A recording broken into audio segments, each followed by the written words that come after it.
Hello दोस्तों, कैसे हैं आप सब लोग। आशा करता हूँ मैं आप सब बहुत अच्छे होंगे। और आज मैं कहूँगा कि आपका पेपर भी उतना ही अच्छा हुआ होगा। जैसा कि आप सबको विदित है, आप सबको पता है कि 25 मई हमारे लिए बहुत ही इंपॉर्टेंट तारीख थी और यूपीएससी ने सिविल सेवा परीक्षा की जो प्रारंभिक परीक्षा है, जो सिविल सर्विस एग्जामिनेशन का प्रीलिम्स जो एग्ज़ाम है, वो 25 तारीख को हुआ था।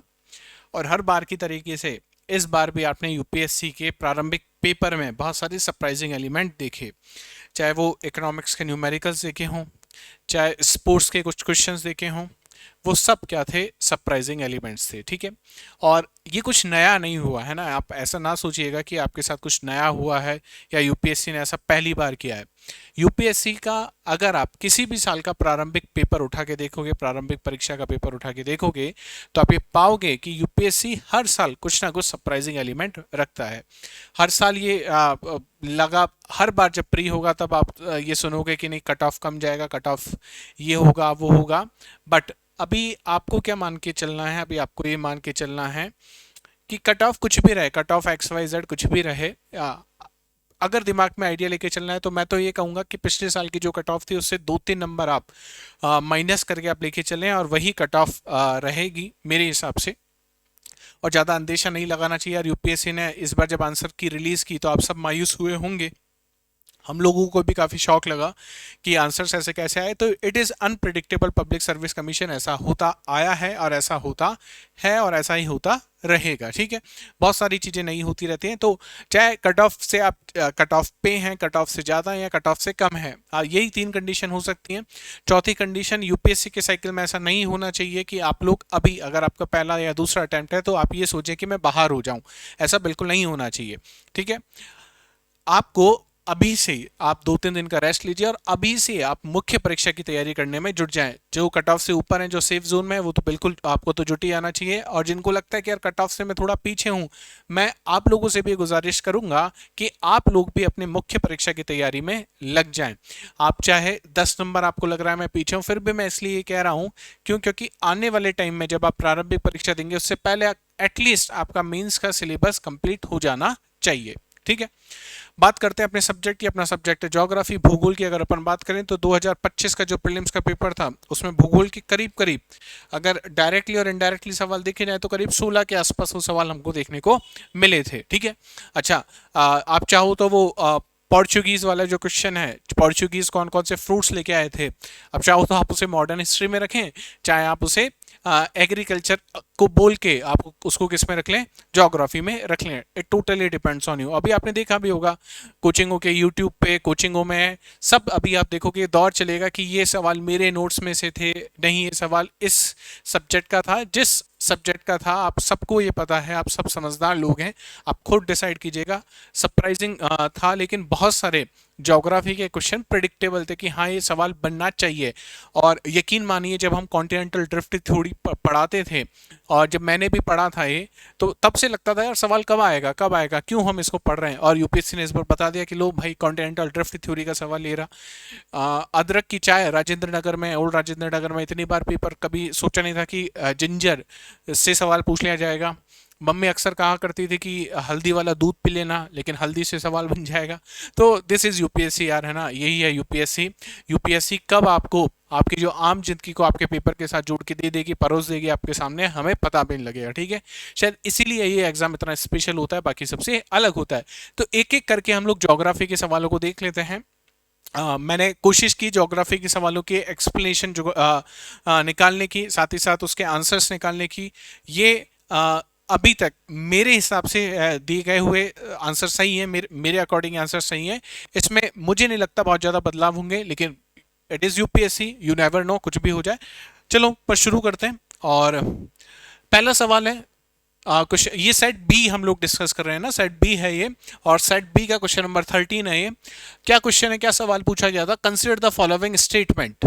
निम्न कथनों पर विचार कीजिए। और स्टेटमेंट नंबर 1 है, scientific study suggest that a shift is taking place in the earth's rotation and axis. तो हम पृथ्वी की गतियों के बारे में तो पढ़ते ही हैं कि पृथ्वी का जो मोशन है वो 2 टाइप का मोशन है, रोटेशनल और रिवॉल्यूशन। अच्छा, यहाँ पे पूछा जा रहा है रोटेशन और एक्सिस कोई शिफ्ट हो रहा है, ये ऐसा साइंटिफिक स्टडीज सजेस्ट कर रही हैं। सेकंड स्टेटमेंट है, Second statement, solar flares and associated coronal mass ejection bombarded the Earth's outermost atmosphere विद the tremendous amount of energy. Sun से जो फ्लेयर्स आती है, सॉल्ट जो ज्वाला है, या कोरोना का जो इजेक्शन होता है, कोरोना से संबंधित जो किरिट द्रव्यमान निष्कासन जो होता है, क्या उसका बॉम्बार्डमेंट होता है पृथ्वी के आउटर मोस्ट जो लेयर है, आउटर मोस्ट एटमोस्फेयर की लेयर पे। और स्टेटमेंट नंबर 3 ये शॉकिंग था है, अभी तक हमने सिर्फ स्टेटमेंट 1 और 2 वाले देखे थे। Statement number 3, as the earth polar ice melts the water tends to move towards the equator. तो ये कह रहा है कि जैसे जैसे आइस मेल्ट होती जा रही है, the water tends to move towards the equator, equator की तरफ पानी क्या होता जा रहा है, बढ़ता जा रहा है। पूछा क्या जा रहा है, which one of the following is correct in respect to the above statement, in respect to the above statement. तो ये तो यार सीधा सीधा एक्चुअली करंट अफेयर है, नासा की स्टडी है ये कि शिफ्ट हो रहा है। क्यों शिफ्ट हो रहा है? क्योंकि centre of gravity actually change होता जा रहा है। जो हम लोग क्या कर रहे हैं, ग्राउंड वाटर का डिप्लीशन कर रहे हैं, हम ग्लेशियर्स को मेल्ट कर रहे हैं ग्लोबल वार्मिंग से, उससे जो सेंटर ऑफ ग्रेविटी है वो क्या होता जा रहा है, चेंज होता जा रहा है, और उसकी वजह से जो अर्थ का रोटेशन है, अर्थ का एक्सिस है, उसमें क्या आ रहा है, शिफ्ट आ रहा है। तो this statement is quite correct. Second statement, solar flares and associated coronal mass ejection bombarded the Earth's outermost atmosphere with tremendous amount of energy। ये स्टेटमेंट तो सही है, लेकिन ये स्टेटमेंट इस स्टेटमेंट से इसका कोई लेना देना नहीं है। Third statement, as the earth polar ice melts the water tends to move towards the equator. अभी हम यही बात करें कि सेंटर ऑफ ग्रेविटी चेंज हो रहा है। अगर सोचिए ग्लेशियर का पानी अगर मेल्ट डाउन हो रहा है, तो जो पानी है वो मेल्ट होकर कहीं ना कहीं जा रहा होगा इक्वेटर की तरफ। जब वो आता है तो मान लीजिए पहले सेंटर ऑफ ग्रेविटी इक्वेटर से थोड़ा ऊपर था, लेकिन अब पानी जब इक्वेटर की तरफ आएगा तो सेंटर ऑफ ग्रेविटी किस तरफ मूव हो जाएगा, नियर द इक्वेटर वो मूव हो जाएगा। तो इसका स्टेटमेंट से कुछ ना कुछ लेना देना है। ठीक है, आंसर इसका देख लेते हैं क्या है। और करेक्ट आंसर जो मेरे अकॉर्डिंग है वो इसका करेक्ट आंसर सी है। Only one of the statement 2 and 3 is correct and that explain statement number 1. Only one of the statement 2 and 3 is correct and that explain statement number 1. ठीक है, ये third number का statement क्या कर रहा है, इसको सही साबित कर रहा है। यहाँ पे भी हम इसको देख लेते हैं। कथन 2 और कथन 3 में से केवल एक सही है तथा वह कथन 1 की व्याख्या करता है। तो ये यूपीएससी का नया एक्सपेरिमेंट है। हमेशा ये होता है कि कौन सा सही है बता दो, स्टेटमेंट नंबर 1 2 में से क्या सही है ये बता दो। लेकिन इस बार दोनों स्टेटमेंट दिए, ऑप्शन में भी दोनों दिए हैं। पढ़ने में भी काफ़ी कन्फ्यूजन हुआ था, लेकिन यस इजी क्वेश्चन था अगर आपने ठीक से देखा। क्या है, only one of the statement 2 and 3 is the correct and that explain statement number 1। और कौन सा स्टेटमेंट नंबर सही है, स्टेटमेंट नंबर 3 सही है, स्टेटमेंट नंबर 2 क्या सही नहीं है। किसके रेस्पेक्ट में सही नहीं है, जो स्टेटमेंट नंबर 1 को क्या कर सके, एक्सप्लेन कर सके। 1 क्यों सही है statement number 1, why it is correct, because scientific study using the satellite data, मैं बात कर रहा था नासा की स्टडी है, सैटेलाइट डेटा से जो ली गई है, like from the grey satellite have confirm that the earth's rotational axis is shifting, this is known as polar drift. क्या कहा जाता है इसे, पोलर ड्रिफ्ट कहा जाता है। और ये नाम काफी न्यूज में था, polar wonder, true polar wonder. The direction and the speed of this drift have changed significantly in recent decades. ठीक है, और ये क्यों हो रहा है, सेंटर ऑफ ग्रेविटी चेंज हो रही है। Statement number 2, while the solar flares and coronal mass ejection do impact earth's magnetosphere and ionosphere, earth के एटमॉस्फेयर की जो बाहरी परतें हैं, जब हम बात करते हैं एक्सोस्फेयर की, आयनोस्फेयर की, उनको इंपैक्ट तो करता है बिल्कुल, but they do not have any significant effect on earth's rotation और अर्थ एक्सिस। इस एक्सिस पे या अर्थ के रोटेशन पे सन के कोरोनल मास इजेक्शन का या सोलर फ्लेयर्स का कोई इंपैक्ट नहीं पड़ता। और statement number 3 is correct, why, as the polar ice melt due to global warming the melt water redistribute itself predominantly towards the equator. हम पढ़ते हैं cold water warm water move करता है because of earth's rotation, this mass redistribution क्या हो रहा है, मास का रीडिस्ट्रीब्यूशन हो रहा है, जिससे अर्थ के मूवमेंट इनर्शिया में क्या हो रहा है, शिफ्ट हो रहा है। तो ये जो सेट बी का क्वेश्चन नंबर 13 है, इसका आंसर क्या है, इसका आंसर है सी। इसका आंसर क्या है, सी इसका आंसर है। ठीक है, तो this is the first question of geography. Easy question था, बहुत ज्यादा टफ क्वेश्चन नहीं था। 19 नंबर का क्वेश्चन है, ये भी सेट बी हम लोग डिस्कस कर रहे हैं ना। बी में 19 नंबर का क्वेश्चन है, एक तरफ प्लांट दिया हुआ है, दूसरी तरफ डिस्क्रिप्शन दिया हुआ है। प्लांट का नाम है कसावा जिंजर मालाबार स्पाइनेक स्पाइनच मतलब पालक, मिंट पुदीना, पपाया, पपाया से इस बार यूपीएससी को काफ़ी हमदर्दी हो गई है ना, पपाया। और डिस्क्रिप्शन में लिखा हुआ है woody shrub herb with pseudo stem herbaceous climber annual shrub और वुडी श्रब। तो ये डिस्क्रिप्शन आपको बताना था कि ये क्या सही है या क्या गलत है इसमें से, ठीक है। ये पूछा हुआ है उपयुक्त युग में से कितने सुमेलित हैं, कितने सही सुमेलित हैं आपको बताना था। तो कसावा क्या काष्ठीय झाड़ी है, अदरक आभासी तनायुक्त शाक है, मालाबार पालक शाकोई आरोही लता है, पुदीना वार्षिक झाड़ी है, पपीता काष्ठीय झाड़ी है।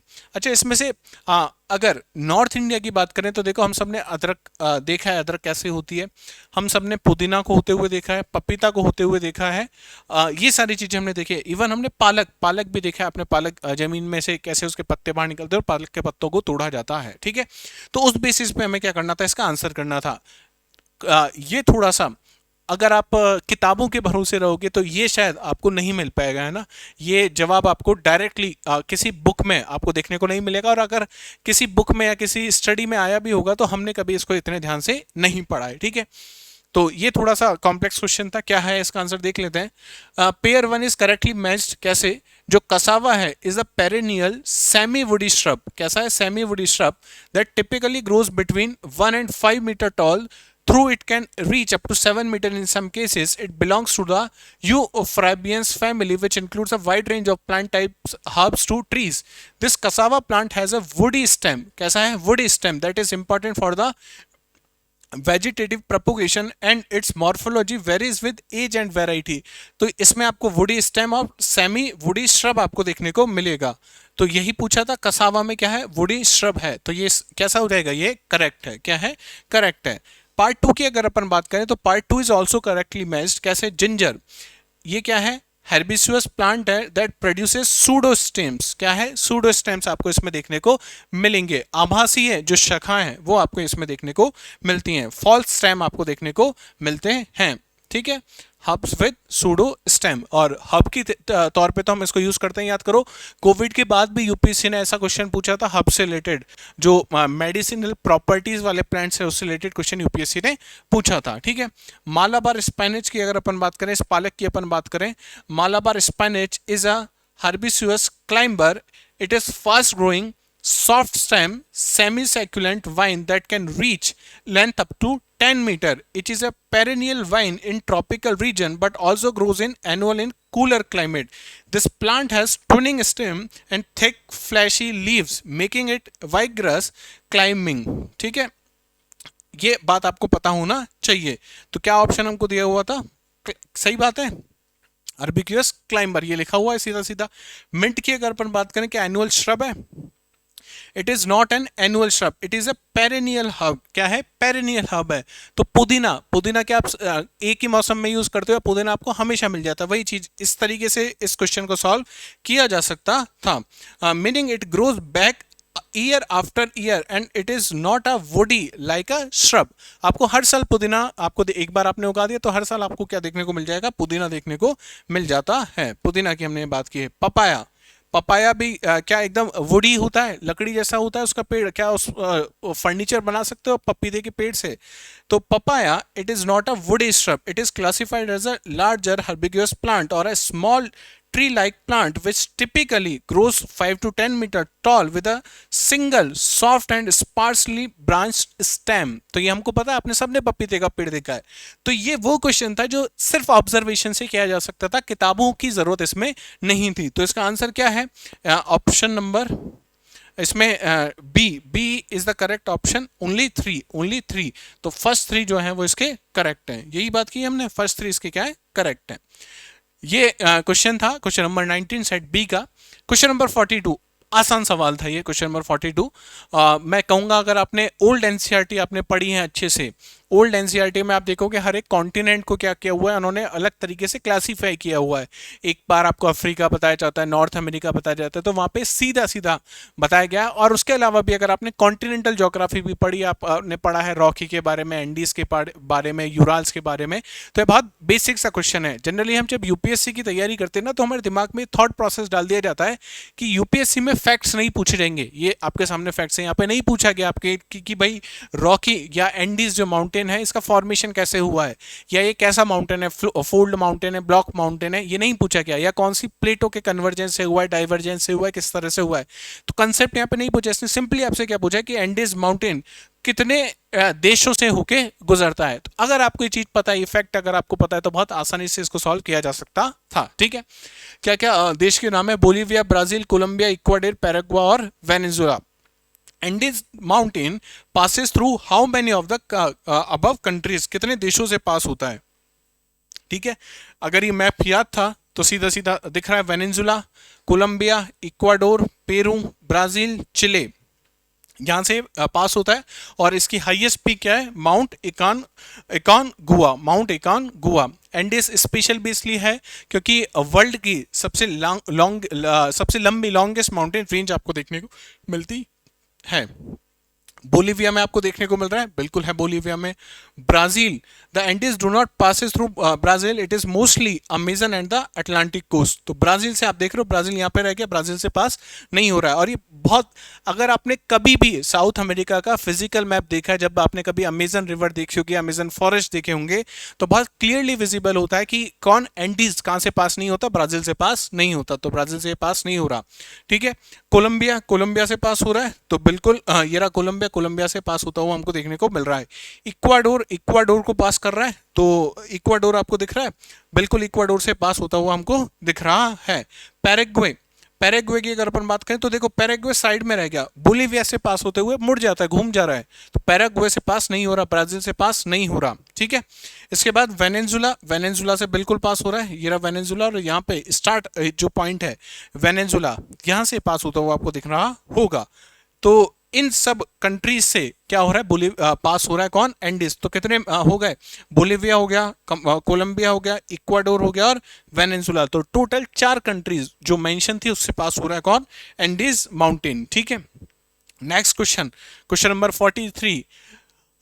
क्लास में जब भी ज्योग्राफी शुरू की जाती है तो सबसे पहले वर्ल्ड मैप दिखाया जाता है। ठीक है, हालांकि ये जो क्वेश्चन है ये स्लाइटली मैं कहूँगा इसमें कुछ कंफ्यूजन हो सकता है, जो 3rd नंबर की जो लेक है इसको लेके।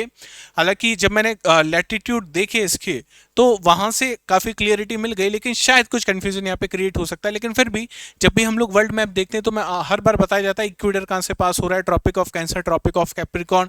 आप याद करो, अगर आपने स्टडी IQ में मेरी क्लासेस ली हैं, SIP प्रोग्राम में, तो मैंने वहाँ पे हर एक चीज़ आपको बताई थी कि कौन कौन सी कंट्रीज से, कौन कौन सी वाटर बॉडीज से इक्वेटर और Tropic of Cancer, Tropic of Capricorn पास होता है। तो सीधे सीधे क्लास नोट का क्वेश्चन है, तो क्लास नोट्स में से हमारे पूछा गया है, करेक्ट ऑप्शन कौन सा है, डी है। अगर इक्वेटर का पाथ देखें तो equator crosses earth at 0 degree latitude passing through the parts of Africa, Asia and south America. अब वो देख लेते हैं कौन कौन सी लेक। तो पहली लेक का नाम दिया है लेक तंगानिका। ठीक है, ये कहाँ पे आपको देखने को मिली, लेक तंगानिका आपको देखने को मिलेगी अफ्रीका में। अफ्रीका में भी जो तंजानिया DRC वाला जो रीजन है, डेमोक्रेटिक रिपब्लिक ऑफ कॉन्गो, और वहाँ पे आपको देखने को मिलती है। ठीक है, अगर इसके लैटिट्यूड की बात करें तो 3 डिग्री साउथ और 9 डिग्री साउथ ऑफ इक्वेटर में आपको देखने को मिलेगी। लेक टॉनले सैप ये कंबोडिया में आपको देखने को मिलेगी। ठीक है, और इसका लैटिट्यूड 12 से 13 डिग्री नॉर्थ आपको देखने को मिलेगा। Patos lagoon in the south Brazil, और इसका जो लैटिट्यूड है 32 डिग्री साउथ आपको देखने को मिलेगा। ठीक है, इसका मतलब आप देख रहे हो कहीं पे भी 0 डिग्री आपको दिख नहीं रहा, 3 डिग्री से 9 डिग्री आपको देखने को मिल रहा है, 12 से 13 आपको देखने को मिल रहा है, 30 से 32 आपको देखने को मिल रहा है। तो कहीं से भी इक्वेटर यहाँ पे पास नहीं हो रही है। तो तीनों ही लेकों से, चाहे बात करें तंगानिका से, चाहे बात करें टॉनले झील से, चाहे बात करें पाटोस झील से, तीनों से ही इक्वेटर पास नहीं हो रही है। लेकिन जब हम बात करते हैं ना ये 3 डिग्री की, यहाँ पे कंफ्यूजन क्रिएट हो सकता है कि ये 3 डिग्री बहुत पास में, तो इस वजह से हो सकता है कंफ्यूजन हो, बाकी बहुत सीधा सीधा ये क्वेश्चन था। ठीक है, नेक्स्ट क्वेश्चन की अपन बात करें, हल्दी वाला question. Consider the following statement about the turmeric during the year 2022 and 23। 22-23 के दौरान हल्दी के बारे में निम्न कथनों पर विचार कीजिए। India is the largest producer and exporter of turmeric in the world. Bharat विश्व में हल्दी का सबसे बड़ा उत्पादक और निर्यातक है। ये तो हमें पता होना चाहिए, ये स्टेटमेंट तो है ना। हम बहुत बार बात करते हैं कि भाई USA ने पेटेंट करा लिया, हमको पेटेंट कराने का मौका नहीं मिला, तो एटलीस्ट ये बात तो हमें पता होनी चाहिए थी। More than 30 variants of the turmeric has grown in India. 30 से ज़्यादा प्रजातियां या किस्में उगाई जाती हैं भारत में। Maharashtra, Telangana, Karnataka and Tamil Nadu are major turmeric producing state. Tamil Nadu, Maharashtra, Telangana और कर्नाटक मुख्य हल्दी उत्पादक राज्य हैं। कौन सा है इसमें स्टेटमेंट नंबर जो फोर्थ है, मतलब सारे ही स्टेटमेंट इसमें से ही आपको देखने को मिलेंगे। तो भारत अगर बात की जाए पूरे विश्व का, तो 80% उत्पादन जो हल्दी का, टर्मरिक का, 80% जो प्रोडक्शन अकेला कौन करता है? इंडिया करता है। अब इतना होगा तो हम लोग क्या करेंगे? एक्सपोर्ट करेंगे इसको। एक्सपोर्ट भी हम सबसे ज़्यादा करते हैं, ठीक है।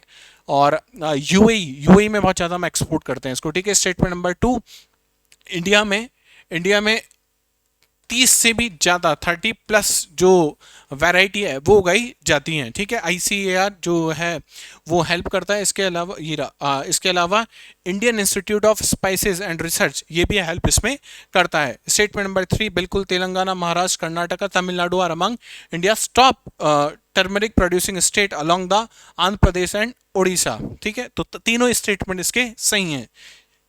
तो स्टेटमेंट नंबर 1 ये तो आपको एकदम सही आपको देखने को मिल रहा है, लेकिन इससे सिर्फ एक ऑप्शन एलिमिनेट हो रहा था, ऑप्शन नंबर बी, ठीक है। उसके अलावा आप यहाँ पे भी पहुंच सकते थे कि कौन कौन से स्टेट आपको देखने को मिलेंगे। तो इसमें एक चीज़ जो आपको याद रखनी थी, इसमें केरला नहीं है। Kerala major turmeric producing state में नहीं आता है। तो ये अगर आपको पता था तो आप इससे पता लगा सकते थे कि स्टेटमेंट नंबर 3 भी सही है। तो वो स्टेटमेंट जहाँ पे 1 और 3 है, 1 और 3 दो स्टेटमेंट्स में थे, तो आप यहाँ पे 50-50 चांस, अगर आपको कुछ नहीं आता था तो लिया जा सकता था, ठीक है। चलें आगे, नेक्स्ट क्वेश्चन। और ये क्वेश्चन देख के सही में मैं बहुत खुश हुआ है कि जब भी हम जियोमॉर्फोलॉजी पढ़ाते हैं जिसपे इतना टाइम देते हैं, वहां से यूपीएससी प्री में तो बहुत नेग्लिजिबल क्वेश्चन पूछता है ना, लेकिन यूपीएससी ने कहा कि नहीं यार, इंतजार खत्म करते हैं, और कॉन्टिनेंटल ड्रिफ्ट थ्योरी से इस बार क्वेश्चन पूछा गया। और शायद ये इस पूरे पेपर का सबसे आसान सवालों में से एक सवाल है। क्या पूछा है? कौन कौन से एविडेंसेस हैं कॉन्टिनेंटल ड्रिफ्ट थ्योरी के? तो एनसीईआरटी का सीधा क्वेश्चन है। किसी ने भी किसी की भी ज्योग्राफी क्लास अटेंड की है तो उसने सब लिखवाया होगा आपको, ठीक है ना। तो कॉन्टिनेंटल ड्रिफ्ट थ्योरी, इवन अगर आप स्टेट पीसीएस की भी तैयारी कर रहे हैं किसी भी एग्जाम की, तो ये चीज़ तो आपको आनी चाहिए थी। The belt of ancient rocks from the Brazil coast matches with those of western Africa. यही तो बात करते हैं जिक्सॉ में, और जिक्सॉ के बाद जब आप प्लेसर डिपॉजिट की बात करते हैं, रॉक्स की बात करते हैं, जियोलॉजी के एविडेंसेस की बात करते हैं, तो बिल्कुल सही बात कर रहा है कि ब्राजीलियन कोस्ट जो है साउथ अमेरिका का और अफ्रीका का वेस्टर्न अफ्रीका का कोस्ट जब मिलाओगे तो सेम टाइप की रॉक मिलेगी। द गोल्ड डिपॉजिट ऑफ घना derived from the Brazil plateau when the two continents ले साइड बाय साइड। सही बात है, दोनों जगह सोना मिल रहा है, प्लेसर डिपॉजिट आपको देखने को मिल रहे हैं। The Gondwana system of the sediments from India is known to have its counterparts in 6 different land masses of the southern hemisphere। तो सीधे सीधे गोंडवाना की यहाँ पे आपसे बात की जा रही है। तो तीनों ही स्टेटमेंट इसके सही हैं। ये ऐसा क्वेश्चन है जो मेरे को लगता भी नहीं कि बहुत ज़्यादा एक्सप्लेन करने की जरूरत है, सबको पता है कि the matching geological formation ancient rock belts between the Brazil and the Africa support the continental drift. Second, gold deposit, gold के जो प्लेसर डिपॉजिट है वो दोनों जगह हमको देखने को मिलता है। और गोंडवाना सिस्टम जहां पे आपको कौन कौन से देश देखने को मिलते हैं, Australia, Africa, south America, Antarctica और मेडागास्कर और इंडिया, ये सब एक ही पार्ट से तो मिलके बनाते हैं, जैसे हमने गोंडवाना कहा था, ठीक है। तो आसान सा सवाल था बहुत, और मुझे लगता है तो सभी लोगों ने किया जाना चाहिए। अगर सिली मिस्टेक नहीं किए तो सबका सही होना चाहिए, ठीक है। लेकिन हाँ, एग्जाम में प्रेशर इतना होता है कई बार कि बहुत आसान दिखने वाले सवाल जो एग्जाम के बाद आसान दिखते हैं, एग्जाम में क्या हो जाते हैं, गलत हो जाते हैं। 40 number 6, statement number 1, the amount of dust particles in the atmosphere is more in subtropical and temperate areas than in the equatorial and polar region। ठीक है। स्टेटमेंट नंबर 2 की अगर अपन बात करें तो सब tropical and temperate areas have less dry winds. देखो, ये लेस ड्राई विंड्स और सब ट्रॉपिकल एंड टेम्परेट एरियाज क्या है, मैच हो रहा है। आप और कुछ नहीं आता है, अगर आपको डेजर्ट की लोकेशंस भी पता थी ना, वर्ल्ड के मेजर डेजर्ट आपको कहाँ है, तब भी ये चीज़ें हो सकती थी। अगर डेजर्ट भी नहीं पता आपको, तो आपको अगर विंड्स के नाम पता है, हरमट्टन आपको पता है, सिरोको आपको पता है, तब भी सवाल किया जा सकता था। तो आसान सवाल कहूंगा मैं इसको। ऑप्शन नंबर सी इसका करेक्ट आंसर है। स्टेटमेंट नंबर 1 एकदम सही है। सब tropical and the temperate regions, क्यों? क्योंकि Sahara, Middle East have often more atmospheric dust due to arid condition. ठीक है, तो सहारा डेजर्ट और सहारा के ऊपर कहाँ पे सब ट्रॉपिकल और टेम्परेट रीजन में आपको देखने को मिलता है, तो वहां पे डस्ट पार्टिकल्स आपको ज्यादा देखने को मिलेंगे। And frequent dust storm unlike wet equatorial and the cooler polar region. Statement number 2 incorrect है, वहां पे लेस नहीं, वहां पे ज्यादा ड्राई मिलेंगे। सब tropical and temperate area specially arid zones have more dry winds. नाम एग्जांपल आपको पता है, ट्रेड विंड, सिरोको, हरमट्टन। ठीक है, तो बहुत आसान सा सवाल था, मैं वही कह रहा था, अगर कुछ नहीं पता आपको, इसमें समझ में भी नहीं आ रहा, तो आपको दो चीजें पता होनी चाहिए थी। तो लोकेशन ऑफ डेजर्ट कहाँ कहाँ पर है, और लोकल विंड्स के नाम क्या क्या हैं, और वो विंड्स कहाँ पे चल रही हैं। बस अगर ये पता था तो ये सवाल किया जा सकता था। तो this is again easy question, बहुत ज़्यादा टफ क्वेश्चन नहीं था, और हर जगह हर किताब में आपको इसका जवाब आपको देखने को मिल जाएगा। ठीक है, एनसीईआरटी का question, question number 47, direct NCERT का क्वेश्चन है। हर क्लास में अपन ने मैप बनाया कि जनवरी और जुलाई में आइसोथर्म्स की क्या कंडीशन होती है, what is differential heating. Study IQ वाले लोग, अगर एनसीईआरटी वाली सीरीज आपको याद है तो आपको बहुत अच्छे से पता होगा। याद है आपको मॉर्निंग और इवनिंग बैच, एलएन वाला बैच, सबको जहां जहां मैंने पढ़ा है वहां पे ये मैप अपन ने हर बार बनाया, जनवरी और जुलाई वाला मैच। तब मैंने आपको बताया था कि क्यों एक टाइम ऐसा आता है कि जो आइसोथर्म्स हैं वो किस तरफ घूम जाते हैं, पोल की तरफ घूम जाते हैं, और एक बार कहाँ घूम जाते हैं, इक्वेटर की तरफ घूम जाते हैं। स्टेटमेंट नंबर 1 क्या कह रहा है, in January in the northern hemisphere the isotherm bend equatorward while crossing the land masses and poleward while crossing the ocean. Statement number 2, in January the air over the ocean is warmer than that over the land mass in the northern hemisphere.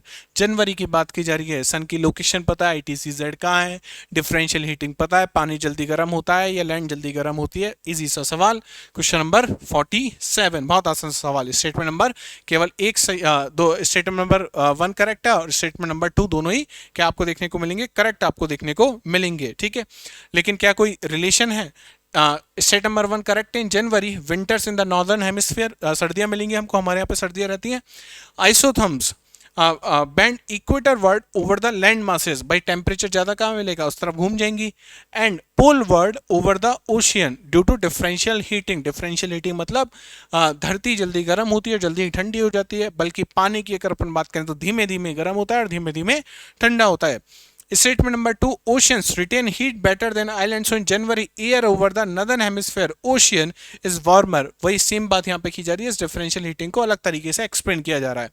Relationship statement 2 explain statement number 1 as the warmer ocean causes isotherm to bend polewards over the ocean. किस तरफ चले जाएंगे, पोलवर्ड चले जाएंगे, क्यों, क्योंकि पानी गर्म है। तो सीधा सीधा सवाल, स्टेटमेंट नंबर क्या हो गया हमारा, सही हो गया। ठीक है, अच्छा इस बार यूपीएससी ने मतलब अक्सर मैंने देखा है कि ये जो ऑप्शन होते हैं ना, इस बार यूपीएससी ने इनके साथ भी खेला है। पहले डायरेक्टली पूछ लिया जाता था कि भाई स्टेटमेंट नंबर 1 इनकरेक्ट है, स्टेटमेंट नंबर 2 करेक्ट है, फिर होता था स्टेटमेंट नंबर 1 करेक्ट है, 2 इनकरेक्ट है, फिर both the statements are correct and it statement number 2 explain statement number 1, और नीचे दिया होता था कि कोई सा भी नहीं है।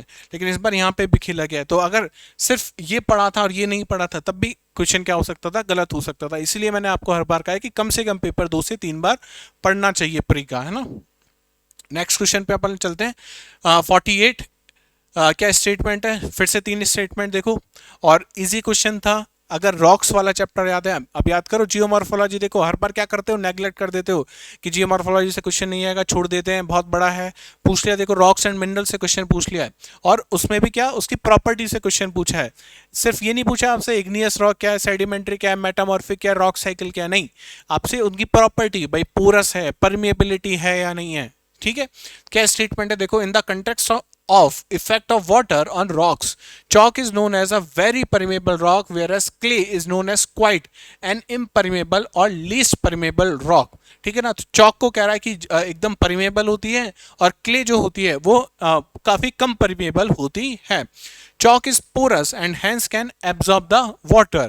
और next, clay is not at all porous, clay porous नहीं होती है।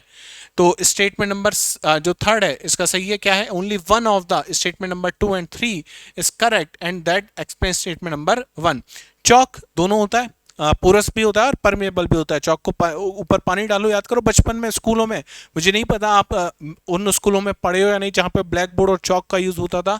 हमारे स्कूलों में जब भी चौक का यूज़ होता था तो चौक से खिला करते थे हर जो पीरियड होता था उसके बाद, तो उसमें कभी भी पानी गिर जाता था तो चौक के ऊपर अगर पानी गिरा तो क्या होगा, वो पोरस होता है, एब्जॉर्ब कर लेता है उसको ना, परमेबल होता है। तो chalk is both porous and permeable, absorb and transmits water easily, ठीक है। और भी अगर याद नहीं तो मुझे अच्छी तरीके से याद है ये एग्जांपल कि जब हम लोग फाउंटेन पेन यूज़ करते हैं, फाउंटेन पेन में अगर कभी इंक जो है वो गिर जाती है तो हम क्या करते थे, वहाँ पे चौक लगा दिया करते थे, ठीक है। तो वो लोग जिन्होंने फाउंटेन पेन यूज़ किया है उनको तो बहुत अच्छे से पता होगा। Clay is porous but not permeable, क्यों? क्योंकि क्ले क्या करता है, पानी को होल्ड करके रखता है, याद करो। ब्लैक सॉइल याद करो, होल्ड करके रखती है, holds water but does not allow to flow it through. Clay has very high porosity but low permeability, ये इंपॉर्टेंट है। और कहाँ से क्वेश्चन है, एनसीईआरटी क्लास 11 से सीधा सीधा क्वेश्चन है, ठीक है। तो ये वही क्वेश्चन है यार, देखो हो सकता है चौक वहां पे नहीं दिया हो सकता है क्ले वहां पे नहीं हो, लेकिन सीधे सीधे ऑब्जर्वेशन से क्या किया जा सकता था, क्वेश्चन किया जा सकता था। तो अगेन इजी और मैनेजेबल क्वेश्चन था। नेक्स्ट क्वेश्चन है question number 49, without the atmosphere temperature would be well below freezing point everywhere on the earth surface. यार ये जो वर्ड है ना, ये थोड़ा सा परेशान कर रहा होगा, है ना। ये परेशान करने का इसलिए कि अगर एटमॉस्फेयर नहीं होगा तो ये बात तो पक्का है कि अर्थ जो होगा वहां पे आपको हर जगह टेम्परेचर काफी कम मिलेगा, फ्रीजिंग पॉइंट पे पहुंच जाएगा। लेकिन इक्वेटर की अगर अपन बात करें तो इक्वेटर को लेके हल्का सा डाउट है कि अगर जब सन की रेज वहां पे गिरेंगी तब उस समय भी वहां पे क्या फ्रीजिंग पॉइंट पे ही होगा या टेम्परेचर थोड़ा सा इंक्रीज हो जाएगा। तो ये स्टेटमेंट हो सकता है डाउट पैदा करे। Heat absorb and the trapped by the atmosphere maintains our planet's average temperature heat balance की बात जब भी बात करते हैं तो यही बात करते हैं। नेक्स्ट है atmosphere gases like carbon dioxide are particularly good at absorbing and trapping radiation, इसीलिए हम बात करते हैं कि ऑक्सीजन और कार्बन डाइऑक्साइड दोनों ही इंपॉर्टेंट है। तो 2 और 3 तो एकदम करेक्ट है। 1 को लेके थोड़ा सा डाउट है, अगर बहुत रफ सेंस में लिया जाए तो स्टेटमेंट एकदम सही कहा जा सकता है। अगर ये वर्ड बहुत ध्यान से आप देखो एवरीवेयर जिसमें इक्वेटर की बात की जा रही है तो हो सकता है डाउटफुल है। हालांकि मैं यही मान के चल रहा हूं कि ये तीनों ही क्या है, करेक्ट हैं, ठीक है। मैं ये मान के चल रहा हूँ कि तीनों करेक्ट है, लेकिन अगेन मुझे ऐसा लग रहा है कि इसमें डाउट बन सकता है, ठीक है। तो एक बार थोड़ा सा देख लेना। Statement number 1, without the atmosphere earth would be less heat rapidly like the moon with surface temperature dropping below freezing globally except perhaps at the equator during the peak sunlight.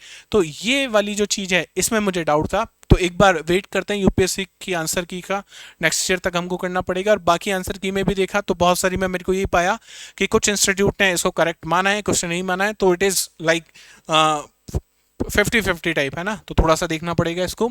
Next question, ये question मैंने शायद हर class में मैंने बोला है कि rare earth mineral news में है, इसके अलावा एनर्जी सेक्टर न्यूज़ में, और ईवी बैटरी से इस बार क्वेश्चन आपने देखे। तो ये वो चीज़ें थी, वो थीम थी जो बहुत ज़्यादा प्रिडिक्टेबल थी, ठीक है। रेयर अर्थ मिनरल का क्वेश्चन है, some rare earth elements are used in the manufacturing of flat television screen and computer monitors, some rare earth elements have phosphorescent properties. अगर आपको ये वर्ड पता था ना तो ये आसानी से हो जाता। क्या टीवी में यूज होता है? तो टीवी में जो चीज चमकती हुई दिखाई देती है ना आपको, अगर आपने पुरानी टीवी देखी है उसमें क्या होता था, उसमें तो गन लगी होती थी। और फ्लैट स्क्रीन जो होती है आजकल, फ्लैट टेलीविजन स्क्रीन और कंप्यूटर मॉनिटर्स, इसमें क्या यूज करते हैं हम लोग, रेयर अर्थ मिनरल्स यूज करते हैं। तो both statements and statement 2 are the correct, and statement 2 जो एक्सप्लेन भी कर रहा है स्टेटमेंट नंबर 1 को। क्यों? क्योंकि कुछ रेयर अर्थ एलिमेंट जैसे यूरोफियम, टर्बियम, इट्रियम और widely use in the manufacturing of flat TV, LEDs और एलसीडी डिस्प्ले जो होते हैं, ठीक है, ये बात आपको पता होनी चाहिए। These rare earth elements are essential for components of phosphorus that produce vibrant colour on the screen. तो पहले तो हम वो इलेक्ट्रॉन की गन यूज किया करते थे, उससे वो गिरता था और उससे क्या कलर प्रोड्यूस होते थे। लेकिन आजकल वो गन वाला सिस्टम तो खत्म हो गया, अपने पास फ्लैट पैनल वाली स्क्रीन है, तो उसके पीछे क्या लगे होते हैं, रेयर अर्थ एलिमेंट्स लगे होते हैं। और कुछ कलर्स होते हैं जो आपको देखने को मिलेंगे, जैसे मैंने यहाँ पे बताने की कोशिश की है कि यूरोपियम ये रेड फॉस्फोर, टर्बियम ये green phosphor, yttrium host matrix and phosphorus. तो ये जो REE है, रेयर अर्थ मिनरल है, कलर के लिए रिस्पॉन्सिबल होते हैं और मैन्युफैक्चरिंग किसके, मॉनिटर्स की मैन्युफैक्चरिंग में और टेलीविजन की मैन्युफैक्चरिंग में इंपॉर्टेंट रोल भी प्ले करते हैं। तो अगेन इजी क्वेश्चन, प्रेडिक्टेबल था, ए इसका करेक्ट आंसर है। ठीक है, artificial way of causing rainfall to reduce air pollution make use of. Delhi में हमको आर्टिफिशियल रेन करवानी थी, याद है, लेकिन मालिक ने ऐसा किया कि बारिश अपने आप हो गई। उस समय चीज़ें न्यूज़ में थी। तो अगर आपको याद है इस वाला न्यूज़, तो उसमें जब भी हमने पढ़ा है तो हमने एक चीज़ पढ़ी है कि सिल्वर आयोडाइन, क्या पढ़ी है, सिल्वर आयोडाइड। तो सिल्वर आयोडाइड अगर याद था तो 50-50 पे तो आप पहुंच गए थे। ठीक है, उसके अलावा पोटेशियम नाइट्रेट और पोटेशियम आयोडाइड, तो वैसे हम दोनों चीज यूज करते हैं, सिल्वर आयोडाइड और पोटेशियम आयोडाइड दोनों यूज करते हैं। तो ए इसका करेक्ट आंसर होना चाहिए। ठीक है, ए इसका करेक्ट आंसर होना चाहिए। तो क्लाउड सीडिंग या आर्टिफिशियल रेन की जब हम बात करते हैं तो देखो हम लोग क्या क्या यूज करते हैं, सिल्वर आयोडाइड, पोटेशियम आयोडाइड और ड्राई आइस, मतलब सॉलिड CO2 हम यूज करते हैं। ठीक है, और इससे हम क्या करवाते हैं, बारिश करवाते हैं। क्या करवाते हैं, बारिश करवाते हैं। याद करो, बारिश करवाने की वजह से एक कंट्री में बाढ़ भी आ गई थी, तो न्यूज में था, है ना। तो ऐसा नहीं है कि कहां से क्वेश्चन पूछ लिया। Consider the following countries, how many above countries have more than 4 time zone.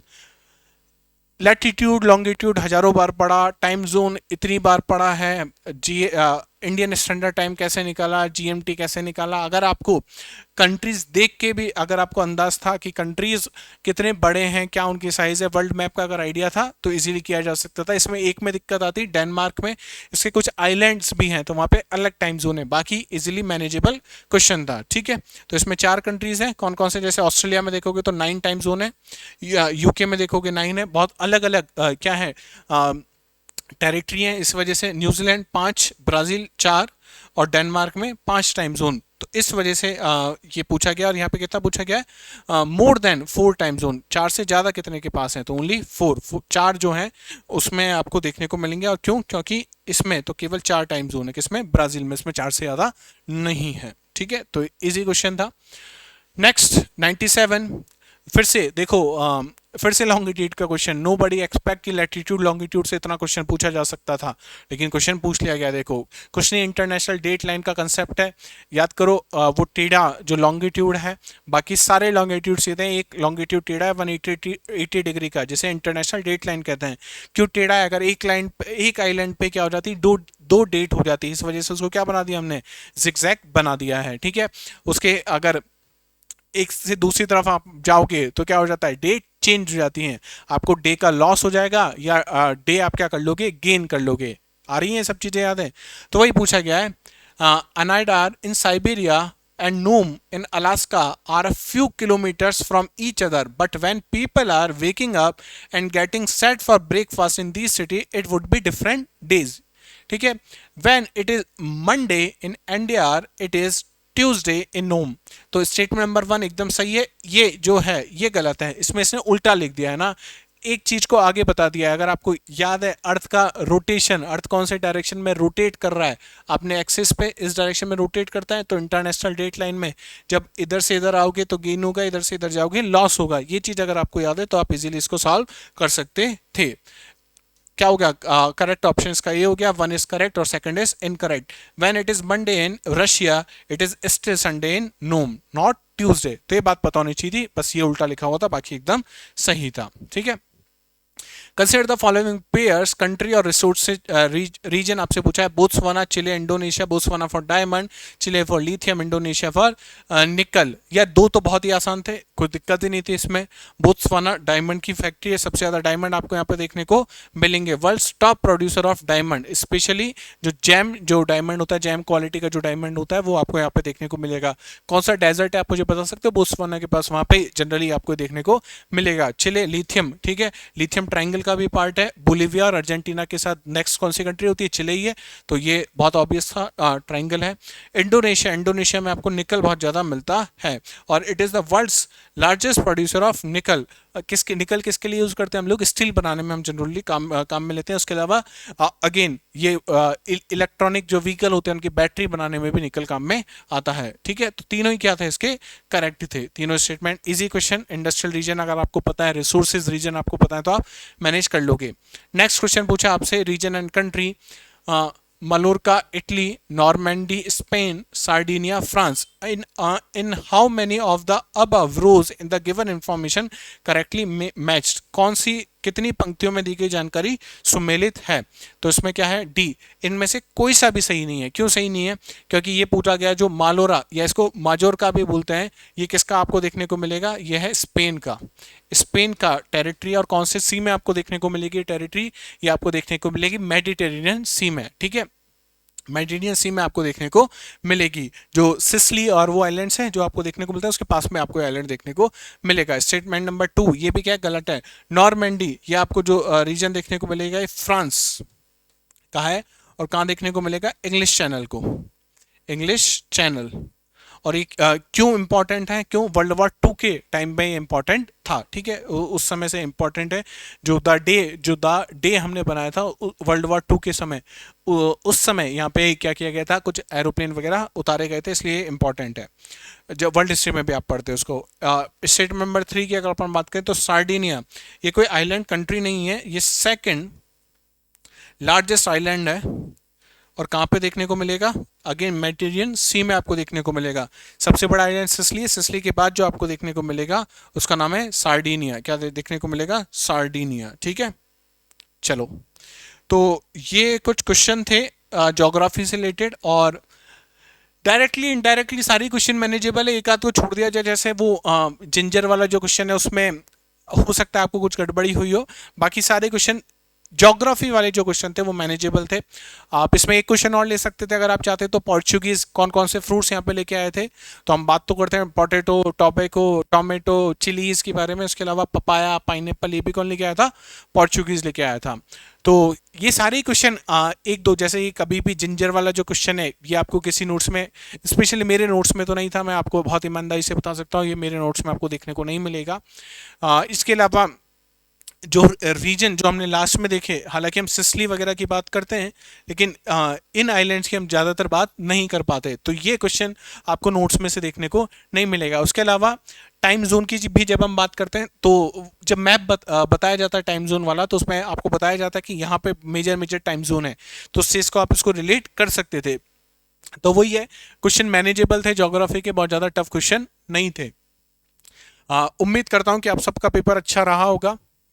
Mains आप सब लोग लिखोगे, जिनको लग रहा है नहीं हुआ है, या जो लोग नेक्स्ट ईयर पेपर अटेम्प्ट करेंगे 2026 में, उन्होंने देख लिया 25 का पेपर कैसा है यार। तो जो लोग भी ये कहते हैं कि नहीं यार एनसीईआरटी इंपॉर्टेंट नहीं है, एनसीईआरटी को आप स्किप कर दो, ज्योग्राफी में जियोमॉर्फोलॉजी को स्किप कर दो, ऐसा कुछ नहीं है भाई। देखो ये सभी चीज़ें बहुत ज़्यादा ज़रूरी हैं। हो सकता है इस बार रिवर्स से क्वेश्चन नहीं आया, नेक्स्ट ईयर रिवर्स से क्वेश्चन आ जाएगा। इस बार लेक से, इक्वेटर वाली लेक से क्वेश्चन पूछ लिया है, अगली बार कहीं और वाली चीज़ से क्वेश्चन पूछ लेगा। ठीक है, तो स्टिक टू बेसिक, बार बार यूपीएससी यहीं से चिल्ला के कह रही है। बहुत सारे क्वेश्चन डायरेक्टली एनसीईआरटी से थे, एनसीईआरटी बहुत ज़्यादा ज़रूरी है। आपको बाकी रेफरेंस बुक बहुत बाद में पढ़नी है, कंप्लीट योर एनसीईआरटीज, इंस्टीट्यूट के नोट्स, क्लास नोट्स, वो सब बहुत बाद की चीज़ें। First at least complete your NCERT, अपनी एनसीईआरटी कंप्लीट करो, करंट अफेयर्स को लिंक करने की कोशिश किया करो। हर बार कहा जाता है, मैं जब भी क्लास में जाता हूँ, इंट्रोडक्शन क्लास में आपको हमेशा बोला है कि न्यूज़पेपर जब भी आप पढ़ते हो तो न्यूज़पेपर की हेडिंग के पास में आपका लिखा होना चाहिए कि कौन से सब्जेक्ट, कौन सा पेपर और कौन से टॉपिक का ये न्यूज़ है। उससे क्या होता है, क्लासिफिकेशन बहुत ईजिली हो जाता है चीज़ों का।